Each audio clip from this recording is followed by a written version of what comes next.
Good day, dear friends. Step into Aunt Betty's Stories, a heartfelt space where I share life's beautiful journeys, tender emotions, and moments that stay with us forever. When my husband said those words, "You'll have to beg me, even for tampon money," something inside me went very quiet. Not angry, not shocked, just quiet.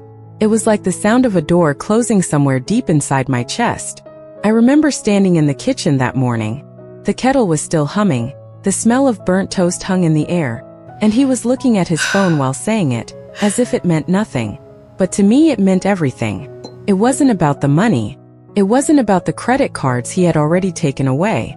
It was about what those words carried. The message that I no longer mattered, that I was no longer a partner but a dependent, someone who had to ask for permission just to exist. I wish I could tell you I fought back. I wish I could say I shouted or cried. But I didn't. I just stood there, holding the edge of the counter, staring at the cracked mug in my hand. My heart didn't break in a loud way. It simply folded in on itself. The silence that followed was heavier than any argument we'd ever had. He left for work after that, and the house felt larger than usual, colder, as if it had swallowed my voice. That day, I realized that control doesn't always come with shouting or slamming doors. Sometimes it comes wrapped in calm sentences, in the tone of someone who believes you have nowhere else to go. I went through the motions, washing the dishes, tidying the living room, but inside I kept hearing those words again and again. Beg me. They echoed, not as an insult but as a reminder that maybe I had allowed myself to become smaller, quieter, invisible. And that's where my story really begins. Not with a fight, not with a scream, but with that one sentence that changed everything. I wasn't always quiet. People who knew me years ago remember me as the girl who laughed too loud, who sang while cooking, who believed that kindness could fix almost anything. I grew up in a small town where life moved slowly, a place where everyone knew everyone, and gossip traveled faster than the evening breeze. My parents ran a small grocery shop, and I helped them after school. We weren't rich, but we were content. I thought I understood love because I had seen it in the way my father used to look at my mother, soft, steady, never loud but always present. When I met Daniel, I was 23. He wasn't from my town. He came there for work, and for a while he felt like the most exciting thing that had ever happened to me. He spoke with confidence, walked with purpose, and looked at me like I was someone special. I remember how my heart used to race when he'd wait outside the shop for me.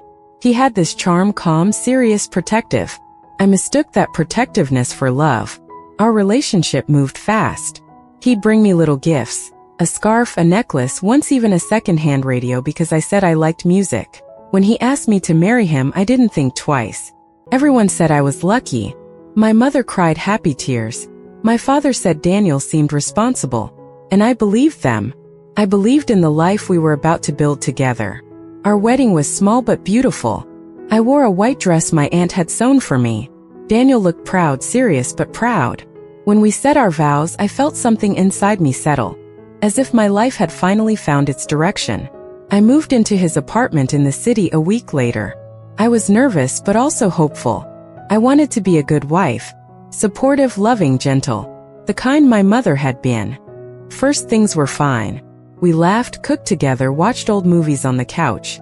He'd tease me for crying at the sad parts, and I'd tease him for pretending not to care. He liked order, everything neat, everything on schedule. I didn't mind. I thought that's what grown-up life was supposed to be. But slowly little things began to change. He started deciding what groceries we should buy, what shows we should watch, how I should dress when we went out. It wasn't said harshly, just in small corrections. "You look better in softer colors," he'd say. "I don't like you talking too much when my friends are around. Let me handle the bills. You don't need to worry about that stuff." Each thing sounded reasonable on its own. I wanted to please him, to keep peace, so I said nothing. I told myself he was just trying to take care of me. And in some strange way I liked that, being cared for, being looked after. A year into our marriage, I quit my job. Daniel said I didn't have to work anymore, that he could provide for both of us. I thought it was sweet, even noble. I didn't realize I was quietly stepping into a smaller version of my own life. My days became routine: wake up, cook, clean, wait for him to come home. I'd decorate the table with candles and fresh flowers, wanting him to notice, to say something kind. Sometimes he did. Sometimes he didn't. When we had guests, he was charming. The The perfect husband, thoughtful and polite. People admired us. But behind closed doors, things felt different. His voice was sharper, his eyes colder. He'd correct me if I forgot to do something, his way. Once I made a small mistake with the laundry. I mixed his white shirts with colored ones. He didn't shout, but his silence that evening was heavy. He didn't look at me, didn't eat the dinner I cooked. I cried quietly in the kitchen while washing the dishes. I told myself it was just a bad day. But that bad day never really ended. It just became our way of life. Money slowly became a sensitive topic. He'd say, "I'll handle all the finances, you just focus on the house." First I agreed. But soon I realized I didn't even know how much we had in the bank. My old debit card stopped working one day. When I asked about it, he said it was easier if everything came from one account, his. He smiled as he said it like it was nothing. But something inside me felt uneasy. I brushed it off, thinking I was overreacting.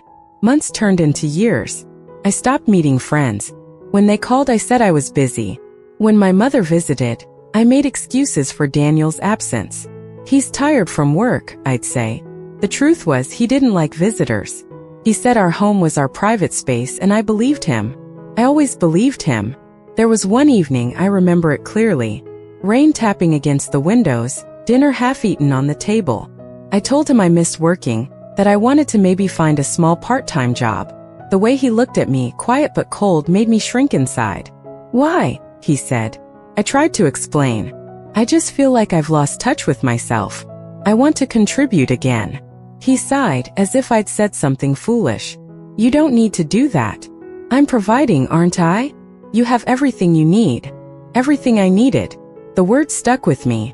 I didn't want to argue, so I smiled and cleared the plates.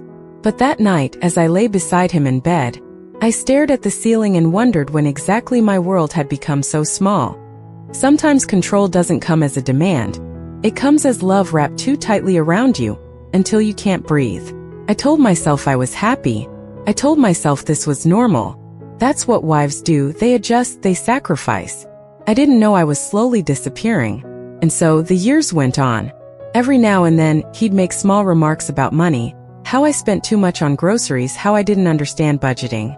I started keeping receipts, checking prices twice, apologizing for every extra purchase. And then came the morning, the one that changed everything. It began like any other day. Soft sunlight through the curtains, the sound of birds, the smell of coffee. But that morning I ran out of something simple, something small. And when I asked him for money to buy it, he didn't look up from his phone. He just said it, calmly, like it was the most ordinary thing in the world. "You'll have to beg me, even for tampon money." The words echoed in my chest. And that's where everything I believed about love, respect, and partnership started to crumble. After that morning, something inside me went still. I moved through the day like I was floating underwater. Everything muffled, slowed down. I made breakfast. I cleaned the kitchen. I folded his shirts. But my hands felt disconnected from my heart. It wasn't about what he said anymore. It was about what it revealed. For years I had built my life around him, his moods, his choices, his happiness. And in return I had lost myself somewhere along the way. That night I sat alone at the edge of the bed, the lamp casting a warm circle of light on the floor. Daniel was already asleep, his breathing steady. I wanted to cry, but the tears wouldn't come. I think I had cried too many silent tears over the years, the kind that never reach your eyes, only stay heavy inside your chest. I looked around our room. Neat, perfect, everything exactly where he liked it. There wasn't a single thing that felt like mine. Not even the woman sitting on the edge of that bed. In the days that followed, I started noticing things I hadn't before. How he'd check my phone when he thought I wasn't looking. How he'd question me if I took too long at the market. How he'd make small jokes about how women spend money like water. He said them with a smile, but his eyes never smiled with him. One afternoon, while doing the laundry, I found one of my old purses in the back of the closet. Inside was a photo of me from before we got married, standing in front of my parents' shop laughing. I stared at that photo for a long time. I barely recognized that girl. Her eyes were bright, her posture open. She looked like someone who believed the world was kind. I folded the photo carefully and slipped it into my apron pocket, as if holding on to her might help me find my way back. But Daniel's control only grew quieter, deeper. He didn't shout. He didn't hit. He didn't even raise his voice. He didn't have to. His silence did the work for him. When he was displeased, he simply stopped speaking. The house would fall into that heavy, uncomfortable quiet, and I would do anything to bring it back to normal. I would apologize even if I didn't know what I was apologizing for. One evening I made soup for dinner. He said it was too salty. I said I'd fix it next time. He didn't respond. The next morning he left for work without saying goodbye. I spent the whole day replaying the moment in my head, wondering how I could have done better. That's how I lived, measuring my worth in his approval, like a child waiting for permission to exist. A few weeks later my mother called. I hadn't spoken to her in months. She said, "You sound tired, sweetheart. Are you all right?" I wanted to tell her everything, that I felt trapped, that I was scared of my own husband's silence. But the words stuck in my throat. I smiled into the phone instead. "I'm fine, Mama. Just busy." She paused for a moment, as if she didn't believe me. "Remember," she said softly, "your home should be a place where you can breathe." After that call, I sat on the kitchen floor and cried for the first time in months. It wasn't loud crying, just quiet sobs that came from somewhere deep inside. I pressed my hands against my face and whispered, "What happened to me?" But the next morning I went back to routine. That's the thing about slow control, you start mistaking survival for strength. Daniel began managing every part of our lives. He paid the bills, handled the groceries, even decided when we should visit my family. Sometimes he'd say, "We'll go next month," but next month never came. My world shrank to the walls of that house. The ticking of the clock, the hum of the refrigerator, the sound of his car pulling into the driveway every evening. Once I tried to take small steps for myself. I started reading again, books I used to love before marriage. But he noticed. One night he picked up a novel from the table and said, "Why waste time on these stories? You could be doing something useful." I smiled weakly. "It relaxes me." He shrugged. "It's childish." When he left the room, I closed the book and placed it on the shelf. I didn't touch it again. But something had started shifting in me, quietly like the first cracks in ice. The more he tried to control, the more I began to see the pattern. I realized that he wasn't trying to take care of me. He was trying to erase me one decision at a time. One afternoon, I overheard him talking on the phone in the living room. His voice was low but firm. "She doesn't need to know about that," he said. "I'll handle it." When I asked later what it was about, he smiled faintly. "Work stuff. You wouldn't understand." It was such a small sentence, but it carried the weight of every dismissal I had endured. That night, while he slept, I opened the small wooden drawer near the bed and looked at my old diary. The pages were yellowed, but they smelled faintly of ink and hope. I began writing again. Just a few lines, not to accuse or complain, but to remember. "I used to laugh without permission," I wrote. "I used to dream without fear." Writing felt like breathing again. It was the first time in years I had done something just for myself. But control has a way of noticing freedom. A few days later, he found the diary. I came home from the market and saw it on the kitchen table, open. My heart sank. He looked up at me. "You've been writing about me?" "No," I said quickly, "just thoughts. Memories." He closed the diary slowly. "I don't like secrets in this house." "It's not a secret," I whispered. He stared at me for a long moment, then said, "If you want to keep something private, maybe you shouldn't live here." I remember standing there frozen. He didn't raise his hand. He didn't yell. But his words hit harder than any slap could. He walked away, leaving the diary on the table. That night, I burned it in the sink. Watching those pages curl into ash, I felt something else burning inside me. Grief for the woman I used to be. After that, I stopped writing. I stopped dreaming. I just existed. But life has a strange way of bringing small awakenings when you least expect them. One morning while he was at work, I found an envelope in the mail. A letter from my old friend, Sarah. We hadn't spoken in years. She had moved abroad and started a new life. Her letter was full of warmth.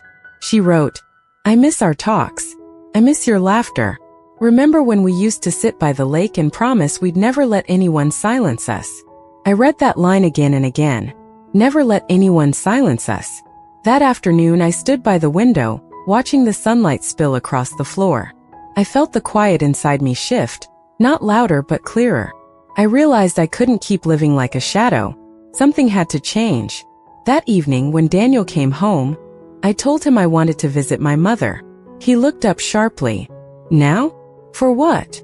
She's not feeling well, I lied. He exhaled slowly, eyes narrowing. How long? Just a few days.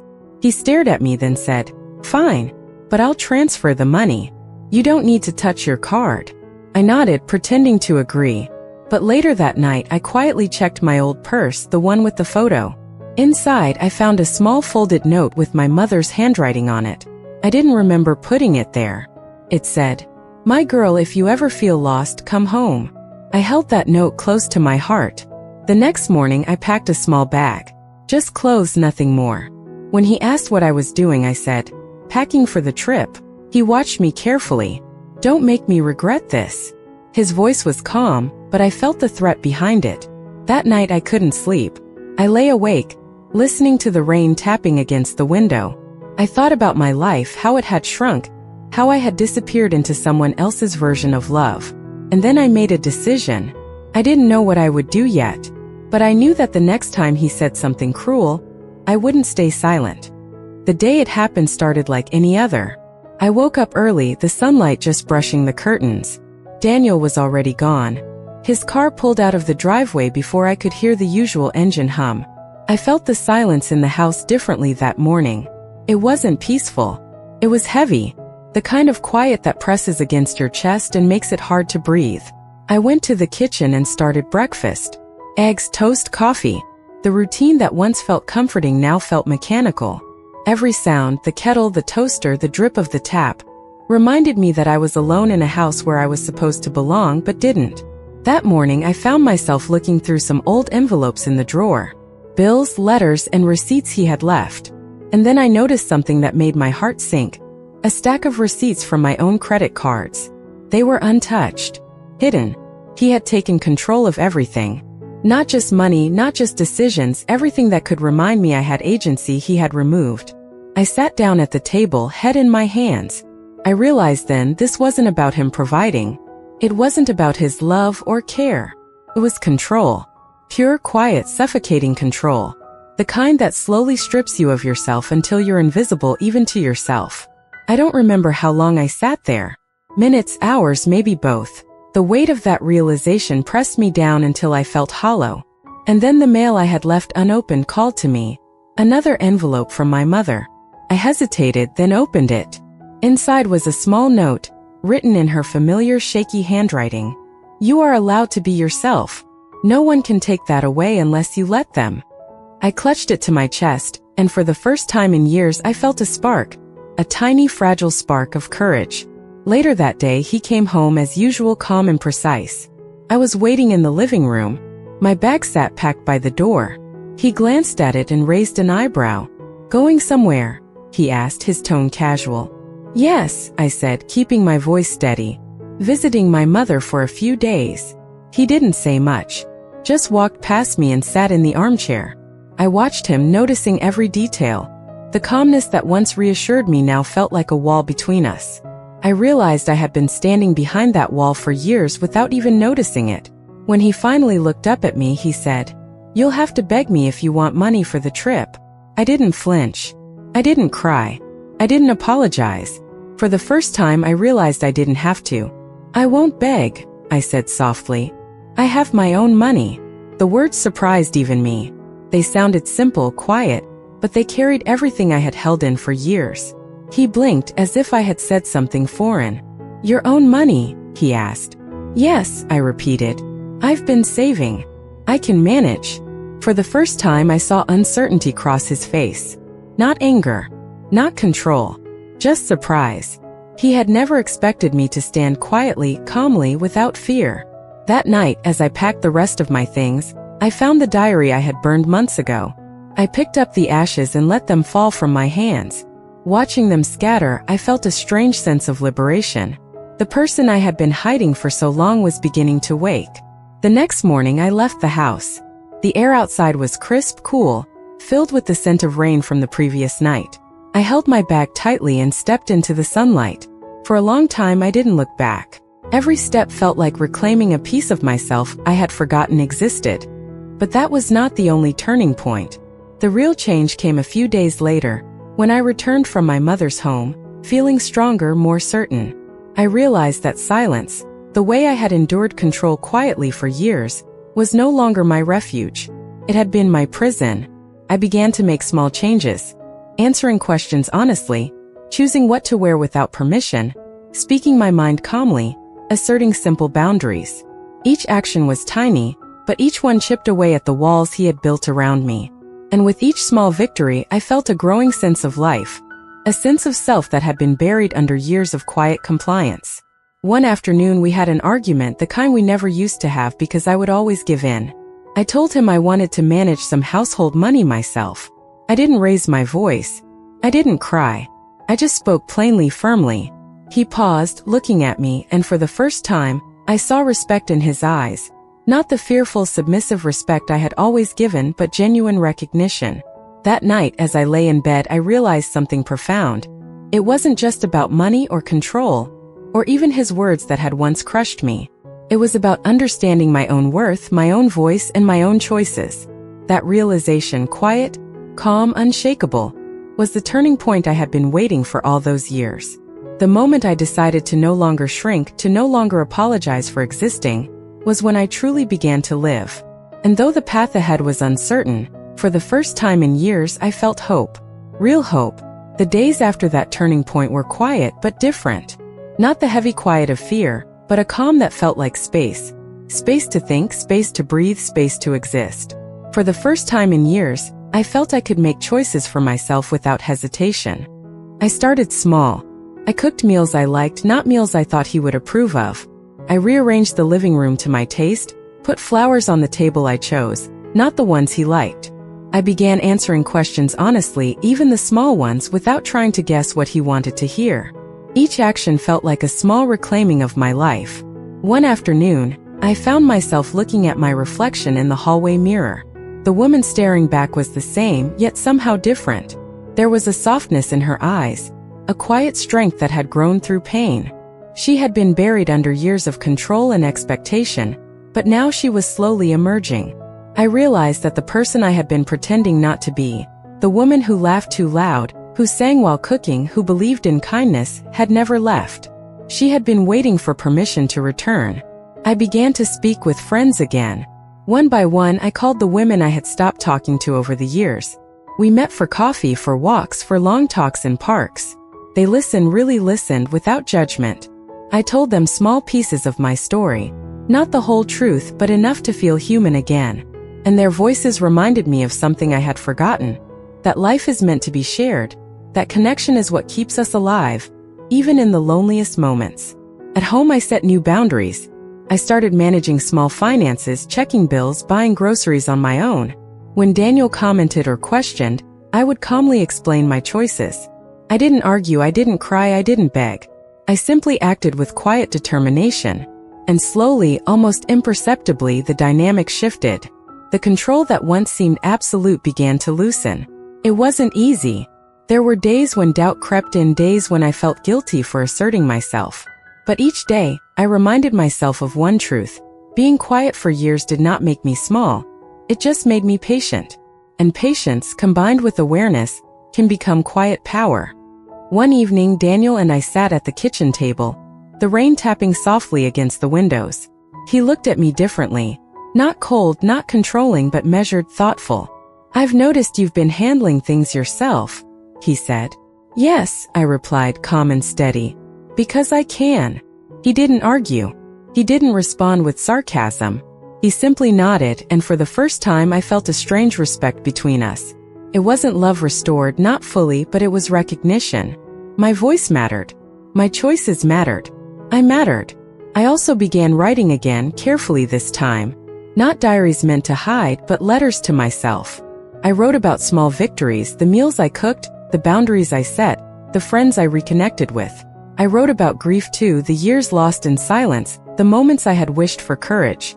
Writing became a mirror, reflecting not the person I had been forced to be, but the person I was becoming. And forgiveness came slowly, not as a gift to him, but as a gift to myself.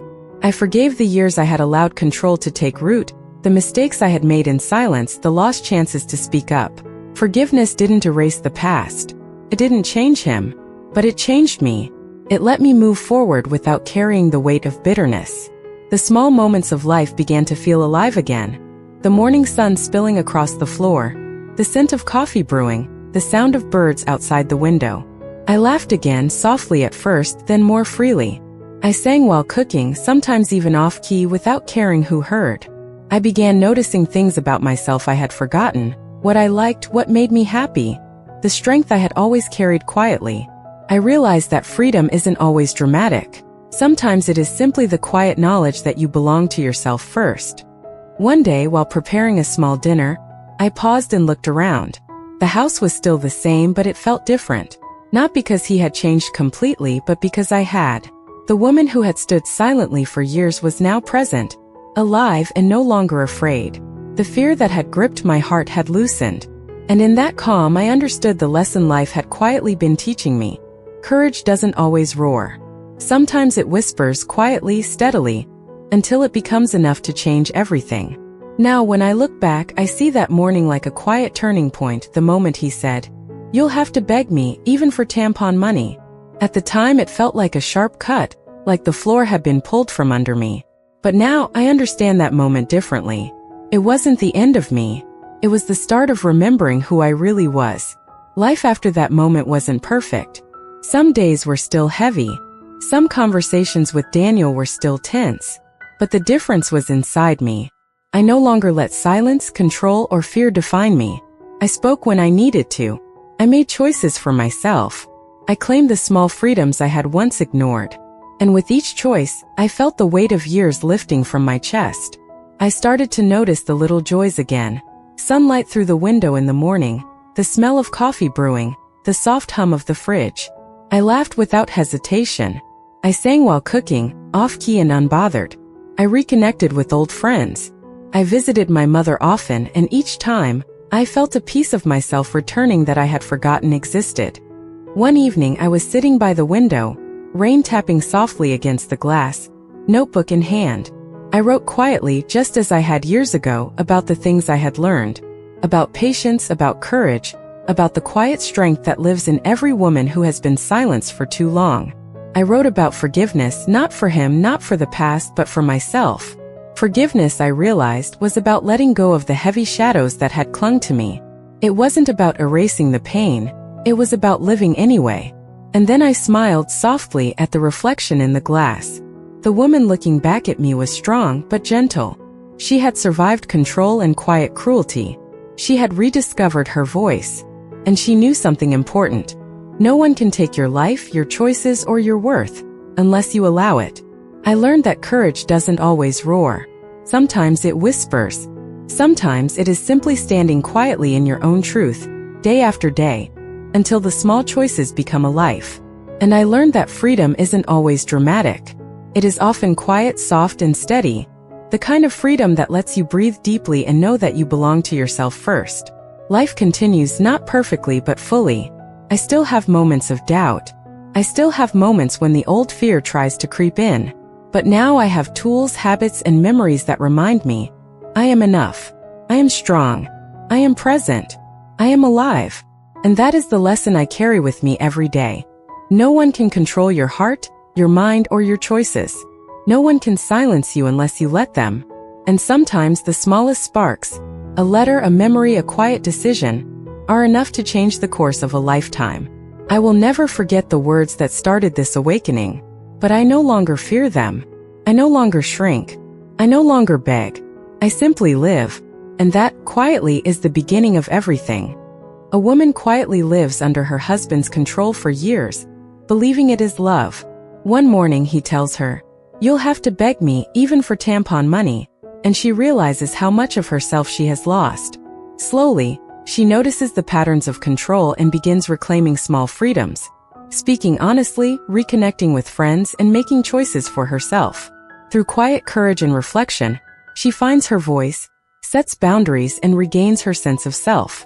In the end, she learns that true strength is in standing in her own truth, and that freedom often grows from small, steady acts of courage. With love and gratitude, dear friends. Red Heart. If this story touched your heart, please like, share, and subscribe to stay connected with Aunt Betty's stories. Until our next tale, stay kind, stay inspired, and see you soon.